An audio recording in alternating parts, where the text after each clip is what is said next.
안녕하십니까. 지저스 메디컬 센터 조형훈 원장입니다. 우리는 지금까지 구원은 성부 하나님에 대한 윤리적인 문제를 해결할 때 가능하다라는 문제를 다루었습니다. 여러분은 이러한 내용을 들으셨을 때 어떤 생각을 하셨나요? 왜냐하면 지금까지 우리는 구원은 예수 그리스도의 십자가, 그 보혈의 그런 은혜를 통하여 우리는 구원을 얻는데, 또한 그 구원 또한 우리 예수님께서 대신 속죄를 해주신 결과 우리는 구원을 이루었습니다.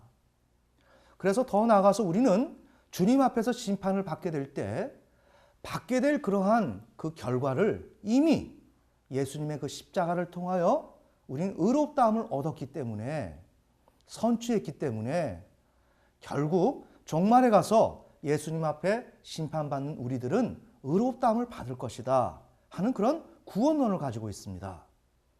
그런 것이 대부분의 우리 한국교회의 신앙의 상황인데, 저는 오늘 지금까지 무슨 말씀을 드리냐면, 구원은 성부 하나님과의 관계 속에서 윤리적인 문제를 해결하게 될 때, 지금 우리는 구원을 받았지만 그 구원을 온전히 이룰 수 있다라는 내용을 지금 전하는 것입니다. 자, 우선 이러한 내용을 여러분이 잘 정리되기를 원하고, 그런데 오늘 우리가 다루고자 하는 내용은 이 사실들이 성부 하나님과의 윤리적인 관계를 해결해야 된다는 그 사실을 강조함에도 불구하고 그래서 이해가 되었어요.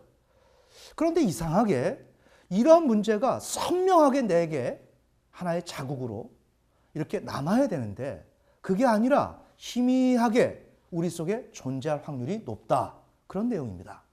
자, 그렇다면 그런 결과가 일어나는 이유는 무엇일까?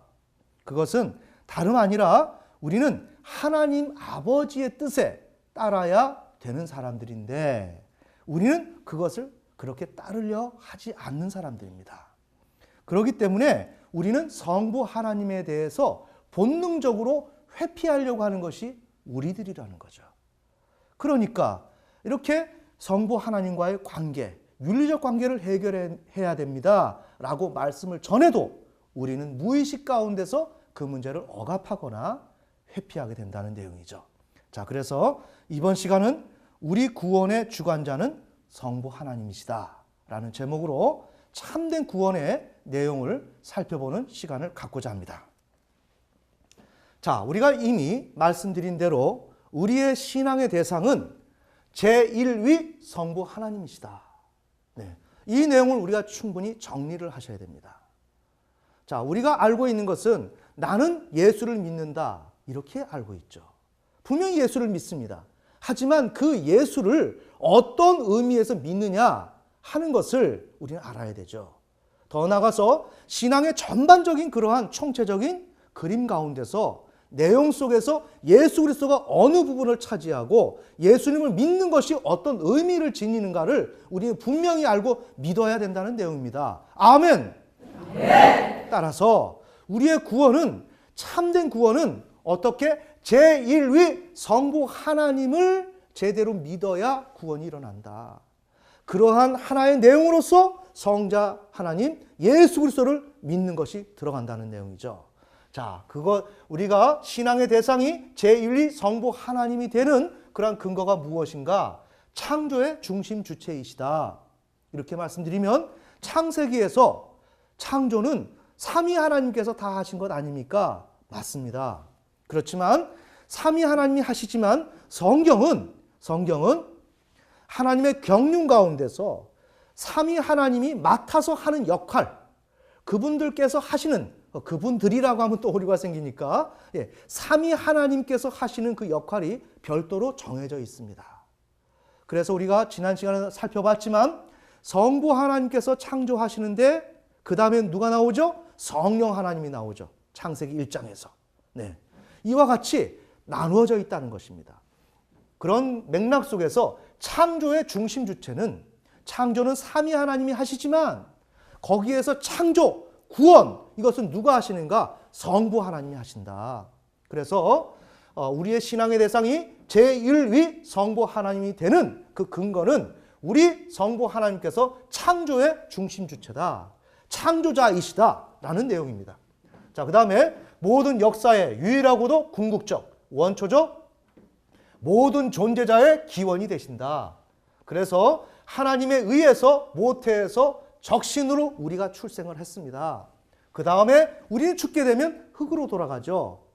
결국 어디로 돌아갑니까? 우리를 만드신 하나님에게로 돌아간다는 내용이죠. 그러니 하나님은 궁극적, 원초적 모든 존재자의 기원 되시는 것입니다. 누가? 성부 하나님이. 자, 그 다음에 전 우주와 인생에 대한 소유권자와 통치권자로서의 신앙의 대상임이 확고하다. 그러니 성부 하나님은 하늘과 땅과 모든 만물을 소유하신 분입니다. 자, 분명히 삼위 하나님의 소유물입니다. 하지만 성경은 어떻게 하고 있다고요? 삼위 하나님에서 성부 하나님에게 소유권자, 통치권자라고 그렇게 정해놨다는 것입니다. 아멘! 네. 자, 그러니까 우리의 신앙은 성경이 말씀하시는 그 내용 가운데서 삼위 하나님이 어떠한 역할을 갖고 계시는지를 분명히 인식할 때 우리의 구원이 이루어질 수가 있다. 자, 우리 하나님, 성부 하나님은 통치권자다. 바다에서 땅끝까지 미치지 못하는 영역이 없다는 것입니다. 우리 성부 하나님께서 그래서 우리의 신앙이 대상이 되는 것입니다. 우리 요약해 봅시다. 하나님은 하나님의 필요에 의해서 우리를 창조하시고 통치하시고 계신다. 하나님의 필요에 의해서. 그분께서 수많은 인간의 돈으로 말하면 이루 말할 수 없는 그 상상을 초월하는 그런 돈을 들여서 인간의 개념으로 말한다면 이 전 우주를 만드시고 흙인 우리들을 가지고서 생명을 불어넣고 하나님의 형상대로 사람을 지었단 말입니다. 어떤 목적에서? 하나님의 필요에 의해서. 우리는 알 수가 없습니다. 그러나 하나님께서는 그런 필요로 우리를 만드셨습니다. 그러니 인간이 전적으로 신뢰하고 믿고 신앙하고 따라가야 될 존재가 누구예요? 성부 하나님이죠. 정리가 되시나요? 네. 성부 하나님입니다. 그러니까 우리가 여기서 정리하면 예수님은 아버지 하나님께서, 성부 하나님께서 통치하시는 그 통치의 하나의 부분을 차지하신다. 그 부분인 예수 그리스도를, 성자 하나님을 우리가 잘 믿고 나아가게 될 때 하나님이 주관하시는 그 구원의 역사 가운데 우리가 포함이 될 수가 있고 우리가 구원을 받을 수가 있다는 내용이죠. 아멘! 네. 자, 그래서 인간은 모든 부분에서 하나님의 뜻에 준하여 살아가야 됩니다. 자, 그 결과 인간에게 책무가 주어지게 되죠. 자, 그러니까 책무는 제1위 성부 하나님을 향한 윤리적인 문제를 극복 소화하여 하나님 되심으로 인정 경외를 해야 된다. 그러니까 하나님께서 나를 당신의 필요에 의해서 아무런 가치가 없고 생명도 없는 나에게 생명을 주시고 우리를 사람을 만드셨는데, 그렇다면 그분께서 만드신 그 필요에 의해서 만드셨던 그 모든 그 내용들을 우리는 언제나 잊으면 안 된다. 우리는 다른 건 몰라도 그 사실 자체를 잊어버리면 안 된다. 이것이 지금 성경에서 이야기하고 있는 것입니다. 다시 말해봅시다. 이것을 이야기하지 않고 예수 그리스도의 십자가를 얘기하면 안 된다는 거예요. 자, 우리의 타락은 어디서 왔다고요? 이 문제가 해결되지 않아서 왔다고요. 하나님이 구원을 일으키시는 것은 무슨 문제? 어떤 것을 지금 근간을 가지고 어떤 문제를 풀려고 지금 구원을 이루시려고 하시는가? 우리가 이 문제가 안 되어서 타락을 했고 이 문제를 해결하는 차원에서 구원을 일으키시고 또한 이 문제에 협조적으로 나오고 반응하는 자들을 하나님은 구원을 시킨다는 내용입니다. 아멘! 네. 그래서 이 사실을 항상 염두에 됩니다. 염두에 두어야 하고 그 결과 우리는 하나님을 인정하고 따라가고 경외하면 우리는 하나님의 뜻대로 우리에게 부여하신 세상을 다스리고 정복할 수 있는 그런 사람이 되죠. 그래서 하나님이 주시는 복락을 우리가 소유할 수 있게 됩니다. 자, 이와 같이 나를 하나님의 그 필요에 의해서 지었던 그 하나님의 의중을 우리는 처음부터 끝까지 잊어서는 안 된다. 이게 인간의 가장 필요고 인간이 절대로 잊어서는 안 되는 문제가 바로 그것이다. 그런데 인간은 참으로 멋있는 인생을 살기도 전에 타락으로 빠져들었습니다. 그것은 인간이 하나님을 향해서 가져야 될 마음을 갖지 못한 그런 결과 때문이었습니다. 자, 그것이 전도서 7장 29절에서 아담과 하와가 타락을 하게 될 때 어떤 정황이었는지를 이렇게 암시해주는 귀한 내용을 우리가 볼 수 있습니다. 자, 전도서 7장 29절 나의 깨달은 것은 이것이다. 하나님이 사람을 정직하게 지었으나 사람은 많은 꾀를 낸 것이라. 자, 이 구절에서 정직하게 지었다는 거죠. 하나님은 아담과 하와가 부족한 상태로 있도록 하지 않으셨습니다. 매우 정직하게, 충분히 정직하게 반응할 수 있도록. 그러면 우리는 무엇을? 하나님을 하나님 되심으로 하나님이 필요에 의해서 우리를 만드셨다. 그러니 나는 그분의 필요에 의해서 나는 살아가야 되는 존재다. 라는 그 윤리적인 문제를 언제나 정직하게 생각하고 있었어야 합니다. 자, 그런데 여기에서 그 첫사람이 많은 꾀를 냈습니다. 자, 그렇게 됨으로 인해서 인간은 처음부터 하나님을 하나님 되심으로 인정 순종하는 그 자체를 꺼려하고 거부했습니다. 다시 말하면 이렇게 정직하게 졌지만 아담과 하와는 그런 하나님에 대해서 기본적인 그 갖춰야 될 마음을 갖추지를 못했어요. 하나님이 나를 지었구나. 나는 아무런 가치가 없는 존재인데 하나님이 나를 지었구나. 자, 우리 이런 얘기를 들 때 하나를 예를 들면 좋아요. 내가 아무런 능력도 없었어요. 근데 어떤 친구가 나를 도와줘서 내가 부자가 되었어요. 그때 내 마음은 어떻죠? 그 친구의 도움으로 내가 부여하게 되고 성공하게 되었는데 그 되기 전에 나는 다 잊어버려요. 잊어버리고 된 상태 속에서 부족한 것만 생각하고 내가 원래 된 것처럼 생각해요. 아멘. 네. 바로 이것이 문제라는 거예요. 이것 때문에 타락이 왔고 이 문제를 해결하려고 하시는 것이 하나님의 구원 역사다. 아멘. 네. 자, 그래서 이 꾀를 어떻게 냈는가? 하나님께서 정말 너는 나를 인정해라. 그러니 그러한 약속의 표시로 동산 중앙에 있는 선악을 알게 하는 나무의 실과는 먹지 말도록 하자. 이렇게 약속을 했습니다. 그러니 내가 시키는 것을 먹고 나중에 선악을 알게 되는 그런 불미스러운 일이 우리 앞에 일어나지 않도록 하자. 그 예를 제가 지난 시간에 예를 들었죠. 선악이라는 개념이 무엇인가? 아이가 엄마가 아이에게 너 이거는 먹지 마라 라고 했을 때 아이는 본능에 충실하고 엄마가 엄마 대신 그의 통치, 그의 명령에 대해서 제대로 알지 못하고 우쭐해진 그런 고양된 상태에 있던 아이인지라, 또한 욕망에 이끌려 있는 아이인지라 엄마가 먹지 말라 한 것을 먹었습니다.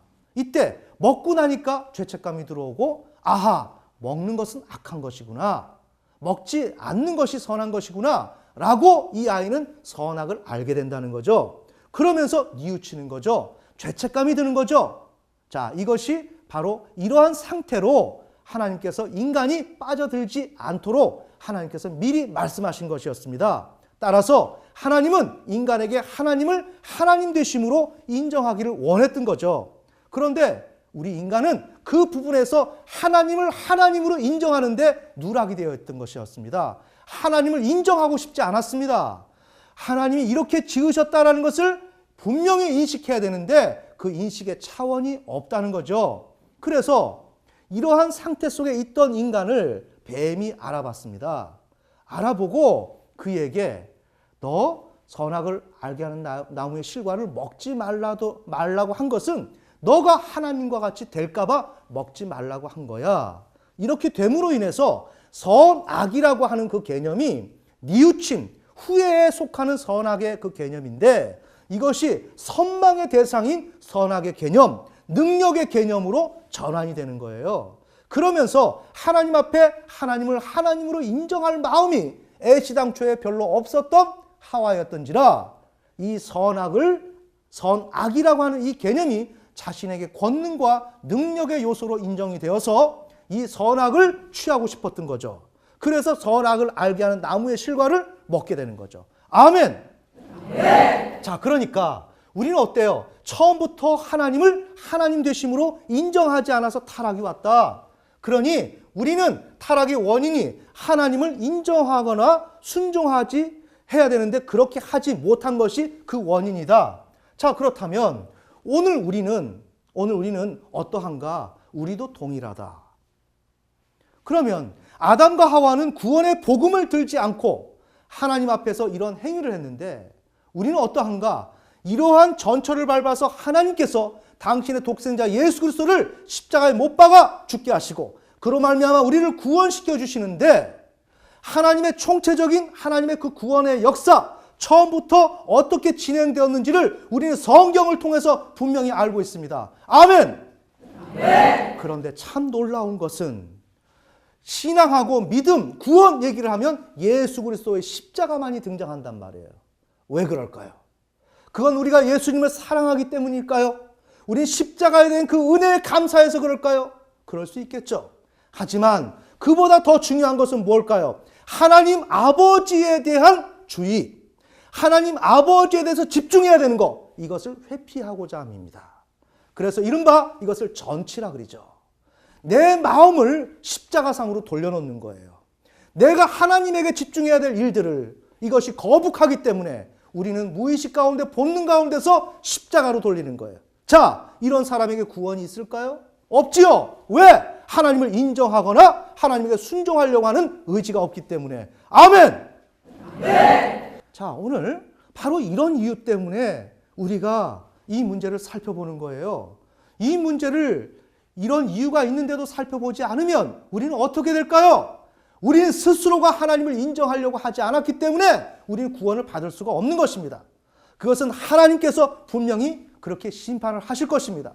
그런데 우리는 어때요? 예수 그리스도를 믿었으니까 우리는 구원을 얻었고 의롭다함을 입었고 주님의 십자가 심판대 앞에 섰을 때도 우리는 이 상태대로 의롭다함을 입을 것이다 라는 착각 속에서 우리가 살아간단 말이에요. 그것은 여러 면에서 지금 오류가 발생되고 있고 누락이 일어나고 있는 내용이죠. 그래서 하나님은 구원의 역사 가운데서 계획을 하시고 이 땅 가운데서 실현되게 하시고 예수 그리스도를 통해서 그렇게 이루어 나가시는 그런 전철을 밟으셨다는 거예요.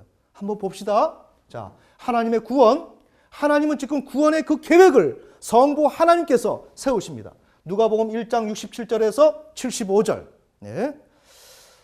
누가복음 1장 67절. 그 붙인 사가랴가 성령의 충만함을 입어 예언하여 가로되 찬송하리로다. 주 이스라엘의 하나님이여. 자, 주 이스라엘의 하나님이여. 주 나오면 하나님 아버지를 의미합니다. 그래서 이스라엘의 하나님이여. 지금 찬송을 누구에게 하고 있어요? 성부 하나님께. 그 백성을 돌아보사 성부 하나님이 돌아봤습니다. 그 다음에 속량하시며 우리의 죄를 속량하시며 누구를 통해서? 예수 그리스도를 통해서. 자, 하나님 아버지가 하시는 것입니다. 구원의 주관자이십니다. 우리를 위하여 구원의 뿔을, 자, 누가? 성부 하나님이 그 종 다윗의 집에 일으키셨으니 이것은 주께서 예로부터 거룩한 선지자의 입으로 말씀하신 것이다. 우리 원수에게서와 우리를 미워하는 모든 자의 손에서 구원하시는 구원이라. 누가? 성부 하나님이 우리 조상을 긍휼히 여기시며 그 거룩한 언약을 기억하셨으니 곧 우리 조상 아브라함에게 맹세하신 맹세라. 우리로 원수의 손에서 건지심을 입고 종신토록 주의 앞에서 성결과 의로 두려움 없이 섬기게 하리라 하셨도다. 나오죠? 성부 하나님께서 구원을 계획하시는 거죠. 요약을 해놨습니다. 하나님께서 다윗의 집에서 구원의 뿔을 일으키시오. 누가? 성부 하나님께서. 하나님의 백성을 돌아보시오. 성부 하나님의 백성을 돌아보시오. 구속하심으로써 평생토록 하나님 앞에서 두려움 없이 거룩함과 의로움으로 하나님을 섬길 수 있도록 하기 위해서 구원을 계획하셨다는 거예요. 맞죠? 하나님이 성부 하나님께서 구원을 계획하신 것입니다. 그러니까 구원은 성부 하나님의 주관하에서 진행되고 있는 것입니다. 그래서 하나님이 진행하시는 이 구원을 우리는 인식을 해야 됩니다. 맞습니까? 근데 우리는 인식하지 못합니다.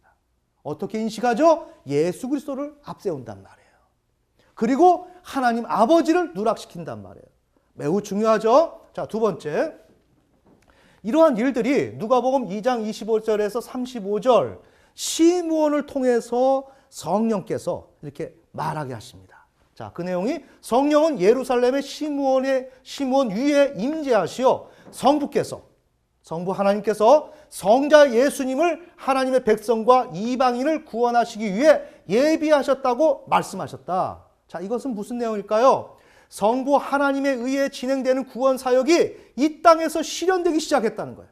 맞죠? 아기 예수를 놓고 성령 하나님을 통해서 성부 하나님께서 이런 계획을 가지고 계신다라는 것을 이렇게 말씀하시는 거예요. 자, 구원 계획이 성부 하나님이 갖고 계신 그 구원 계획이 지금 드디어 이 땅에서 지금 실현되고 있는 거예요. 자, 그래서 마가복음 1장 14절 예수님은 하나님의 그 복음을 전파하는 것입니다. 복음은 뭘까요? 이제 하나님과 멀리 떨어져서 타락해서 사망에 처했던 우리들이 이제 하나님 아버지를 온전히 믿고 그분의 통치권에 들어가서 하나님이 주시는 은혜를 받고 살아갈 수 있는 그런 사람이 되는 것. 이게 뭐예요? 구원이고 또한 이게 복음이죠. 아멘. 네. 그래서 누가복음 4장 43절 예수님은 자신이 이 세상에 오신 것은 하나님 나라의 복음을 전하기 위함이다. 하나님 누구예요? 성부 하나님. 성부 하나님께서 계획하시는 그 나라, 그 나라의 그 복음을 전하기 위함이라고 예수님, 성자 예수님이 오셔서 이 땅에서 말씀하셨단 말이에요. 자, 그 다음에 마가복음 11장 22절 예수님은 하나님을 믿을 것을 자꾸만 주문하시는 거예요. 누구를? 성부 하나님을. 예수님이 그렇게 말씀하신 것입니다. 마가복음 12장 29절. 자, 요 구절은 29절보다 28절 부분이 또 중요하기 때문에 12장 28절 서기관 중 한 사람이 저희의 변론하는 것을 듣고 예수께서 대답하시는 줄을 알고 나와 묻되 모든 계명 중에 첫째가 무엇입니까? 라고 이렇게 질문한 거예요. 그러니 예수님께서 대답하시되 첫째는 이것이니 이스라엘아 들으라. 주 곧 우리 하나님은 유일한 주시니라. 맞습니까? 예수님께서 성부 하나님께서 보내셔서 이 땅에 오셨는데 그분께서는 복음을 전하시고 복음은 뭐다? 이제는 성부 하나님의 은혜 가운데서 그 통치 가운데서 우리는 소속되어 하나님의 은혜를 받고 살아갈 수 있게 되었다라는 것을 전하시는데 그 내용이 뭐다? 성부 하나님은 유일한 주다라는 것을 지금 말씀하시는 거예요. 자, 그런 내용을 전하고 마가복음 12장 30절 이후의 그 내용은 예수님은 마음과 목숨과 뜻과 힘을 다해서 주 너희 하나님을 사랑해야 한다라고 분명히 명시하고 있는 거죠. 네, 결론의 말씀을 맺겠습니다. 구원은 하나님의 뜻에 따라야 이루어지는 것입니다. 그런데 우리는 하나님의 뜻에 따르려고 하는 그러한 의지가 부족합니다. 그 결과 지금까지 구원은 하나님에 대한 윤리적인 문제를 해결할 때 가능합니다. 라는 내용을 전달해도 그 내용이 우리 가운데서 정확하게 우리의 마음속에 남아있지 못합니다. 이와 같이 우리는 아담의 후손으로 하나님을 인정하는 것을 매우 힘들어하고 매 순간마다 하나님을 회피하고 있으며 하나님에 대한 순종의 얘기만 나오면 우리는 방어를 하고 있다. 따라서 오늘 우리는 구원의 전체적인 내용을 숙지해서 하나님이 구원을 주관하신다는 것을 분명히 알고 그리하여 하나님께서 아담에게 동산 중앙에 있는 선악을 알게 하는 나무의 실과를 먹지 말라 하신 그 명령을 하신 것처럼 오늘 우리에게 그 명령을 하고 계신데 우리가 그 명령을 잘 따라 순종함으로 우리에게 주신 그 구원을 온전히 이루는 저와 여러분이 되었으면 좋겠습니다. 부디 오늘 다룬 내용이 잘 적용되어서 여러분이 꿈꾸는 귀한 신앙이 되시기를 예수님의 이름으로 축원합니다.